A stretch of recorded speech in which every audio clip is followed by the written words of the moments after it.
This is Jet with Pop Austin Media, and I got artist Lowkey Money in the building. How's life? I'm Life is blessed, man, and I'm blessed, man. Thank you guys for having me up here, man. I'm just honored to be here.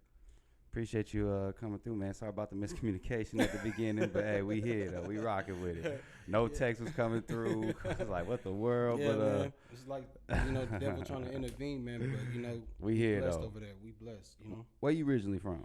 Born and raised here in Austin, Texas. What part of Austin?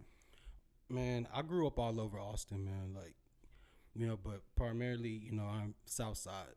Okay, so your roots are in the South Side. Yes, sir. More than likely. Yeah. Yeah, I mean not more than likely, but just more Yeah. prominent. Yeah. See, we grew up homeless, so me and my grandmother, we were all over the place, Damn. Yeah. Was it like hotel to hotel, motel, like that type of Hotel to hotel, place to place kind of deal, Mm-hmm. You gotta get it how you live though. Yeah, but through all of that, God blessed us, It makes you appreciate life. It does, Mature. And, like the experiences that I went through in my life, man, it just made me humble and very appreciative, like you said, very appreciative of things that I have versus what I don't have. Damn. So I would take a childhood you really couldn't get probably at first. Have any like friends that you could keep the longest? I would think, or maybe, or how was that? Growing up, whenever I stayed in a different place, I made friends with anybody. Like I made friends, Yeah. but like damn, the homie gone. I can't, maybe if you left. Well, I know, like, growing up and shit, because we didn't really have internet growing up, so it was hard to maintain that, the connection. True that. So, yeah, hey, when I guess when you're in a new environment, you adapt, So, True that. So when I don't know how to word this right. When was it that you actually got like in a stable situation? How old were you then? we actually, me and my grandmother, we got in a stable situation around the time I was 16. Damn. Yeah, 16. So you was just used to just the movement. Yeah. Sheesh. We finally had got our place in government housing, and we just we made the best of it out of then, and she got sick, and I had to take care of her and stuff like that until I hear that. Until she passed on. God bless her soul. R.I.P. I love that woman. Very important. Yeah. I bet she. What was the number one thing she taught you? Be good to people no matter what's going on in life, and when you have like the moment to help somebody out, help them out. And like I said, we grew up staying with different people, different family members, and everything. And even when we got our place, she brung people in. My grandmother was everything, man. Like, she'll cuss your ass out, but guess what? She'll make you a plate, man. She gonna let you know about it. Yeah, man. I love that woman, man. My grandma was like that too. Cuss you out and then be like, "What you want for breakfast?" Yeah, like, hey, my grandma was not fake, man. If she saw something that if she needed to say something, she would say it. That's hilarious. But she do it out of love. Did you play any sports growing up? Any football, middle school, high school, just shit to keep myself busy and keep myself from thinking about what was going on at home and shit, Okay, and then you eventually just kind of phased out of it, like, yeah, the same for me. I mean, one thing is hot as hell. Yeah. Another thing, you got to give 110%. No. When I play sports, I gave it my all. It's just shit. In school, certain classes, I just didn't pass. So I feel I got kicked off because of that. I wasn't gonna say grades. I'm just like, oh, you just probably like, yeah, I'm done with this shit. Okay, No, the grades would definitely do it. Mm-hmm. Smart kid, but I just didn't like doing homework. Fuck that. Shit boring. Yeah. Like I'm doing this shit here at school. Why do I have to bring what I'm doing in school home? That is crazy to think about. I'm doing it here. Can I just get it done here? Yeah, exactly. and when I get to school and shit, I'll just do the homework there. Like, boom, there you go.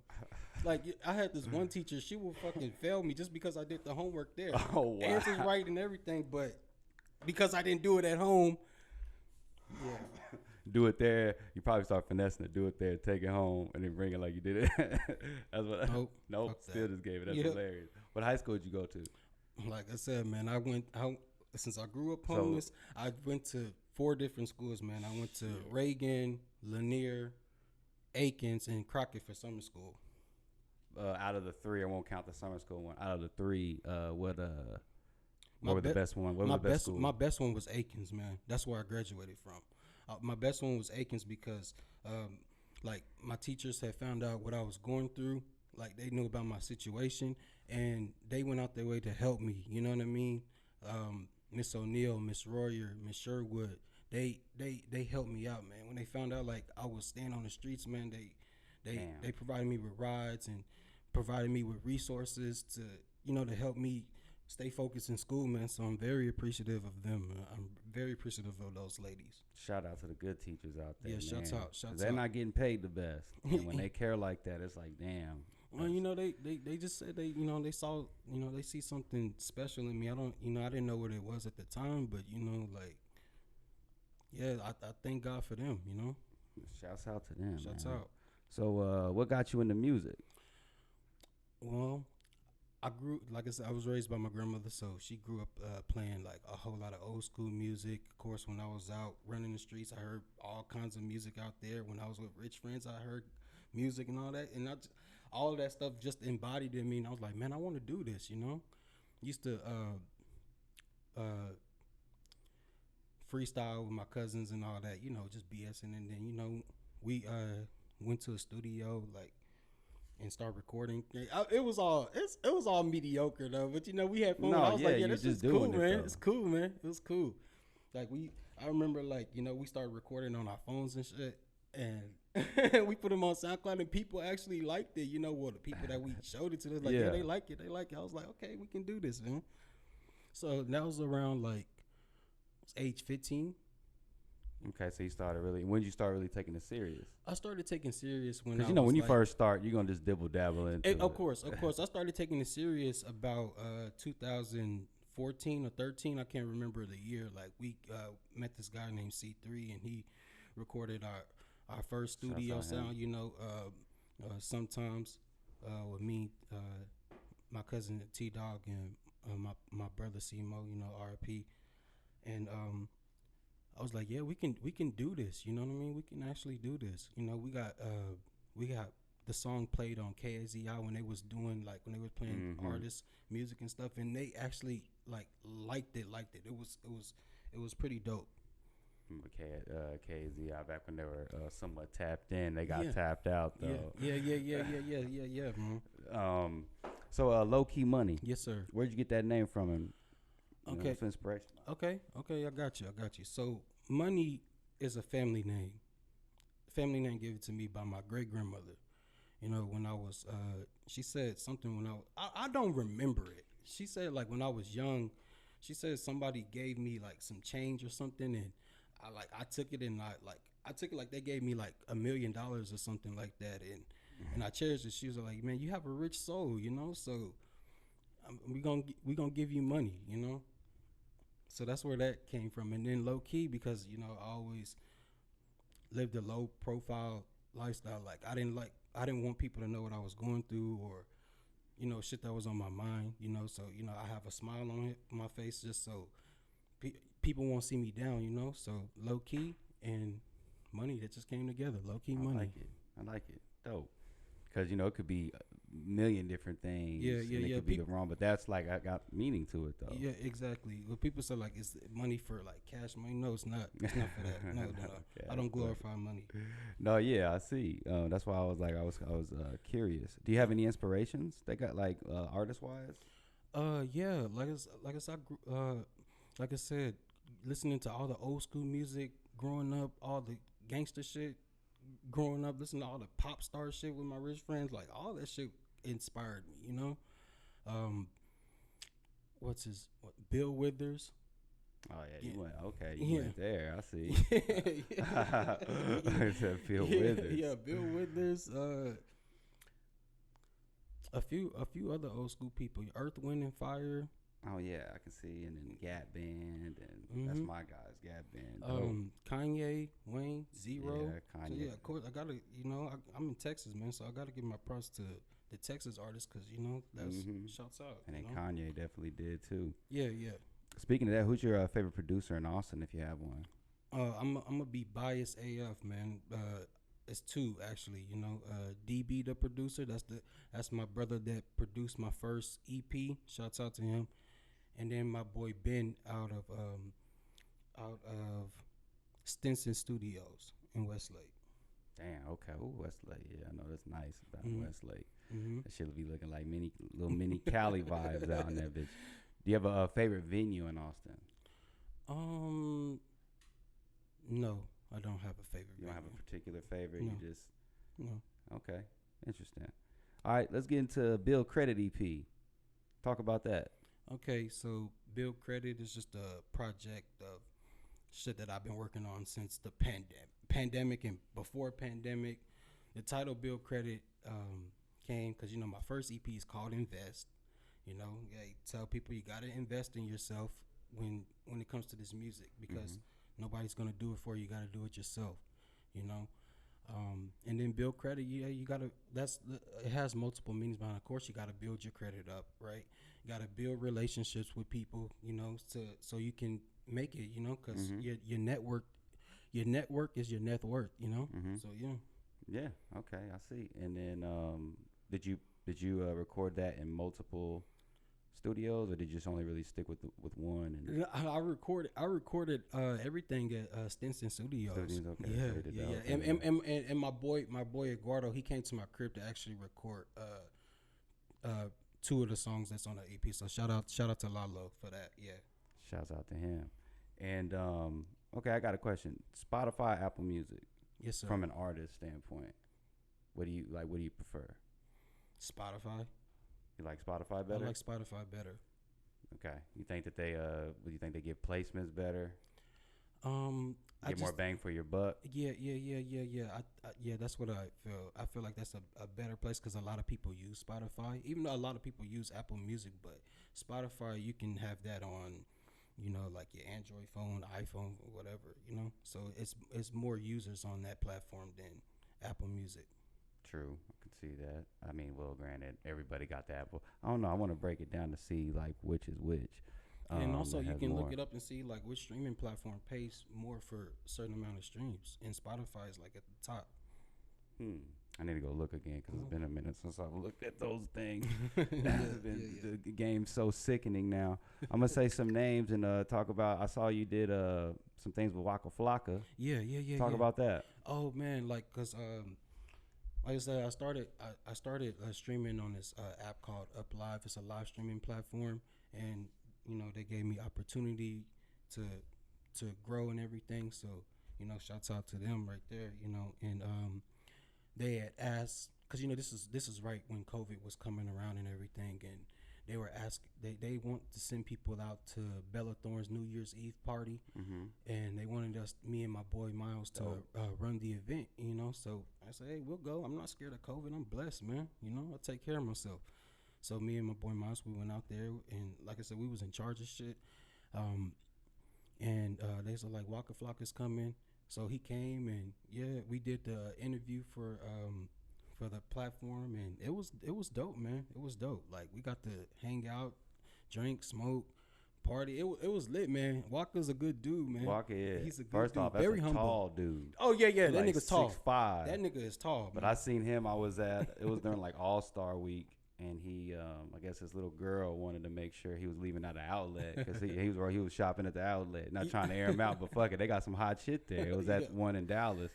And the little girl was crying, and he actually stopped his bus.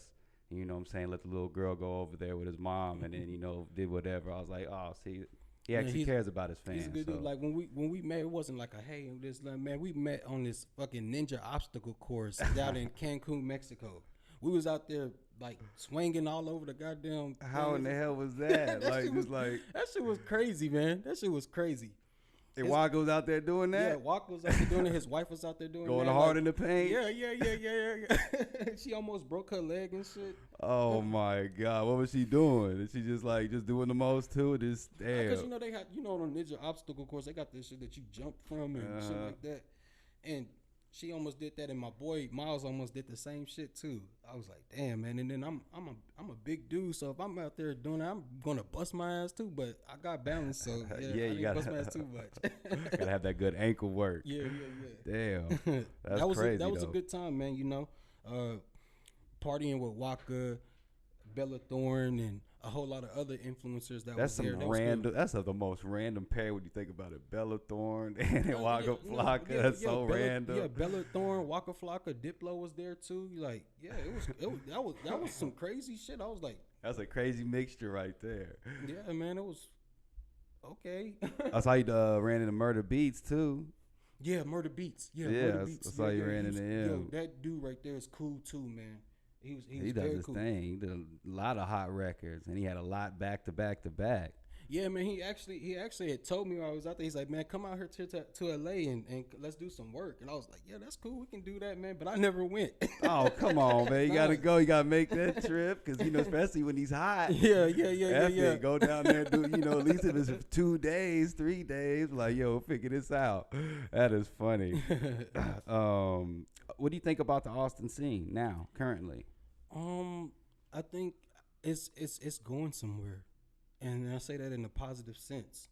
A lot of artists are here in Austin, and they're very, very, very talented. You know what I mean? And Austin is like it has so much potential. It has so much potential, and I cannot wait for that one artist to put everybody on, especially put the whole city on. You know what I mean? Like, it's gonna be a good thing, a great thing at that. Yep. Do you think that the lane's wide open for that particular artist, or do you think that you have the particular artist that you can think of? The window is open. The window is open for any artist. You know, the window is open for any artist out here. I can't name any particular artist, but the window is open. Like I said, Austin has a lot of talent. They do. A lot of talent just ready to blow. That's all there is. Mm-hmm.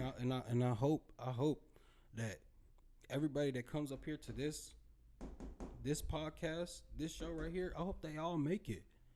I hope they all make it. I mean, that's because what we're pushing for. Because you know what y'all doing, man? Y'all are doing some tremendous shit, man. And I applaud y'all for that. That's why I said, man, let me get up here, man. This shit is legendary. Appreciate y'all don't means see a lot, really. Y'all may not see it, but I see it. This shit is legendary, man. And I hope, like I said, I hope every artist that comes up here blows up. Because guess what? When people get interested in them, they're gonna find y'all shit, and then guess what? Y'all gonna get those streams for those artists, man. It's a perfect marriage. Is what we talk about. We're nothing without the artists doing their thing, and then vice versa. They need that support. Yeah, and we as artists, we gotta respect y'all too. It goes both ways. Without y'all covering us, nobody's gonna see that exposure. Hell so yeah. It's just it's like I said, build relationship is part of building credit. With you formerly being homeless, what do you think about the Austin homeless community, and what should Austin do to really kind of help out the homeless out here? Okay, I might make some people mad, but I don't care. I was homeless before. I did something about it. I got up, I worked. People, and I know there's a lot of people that are homeless that have mental issues. We need to get more resources for those people that are out there with mental issues, drug issues. We need to get help for those people, and those that can help themselves. They need to help themselves, and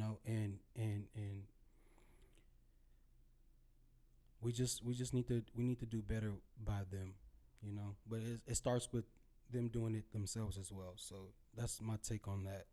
Like I said, when I was homeless, I worked, cut yards.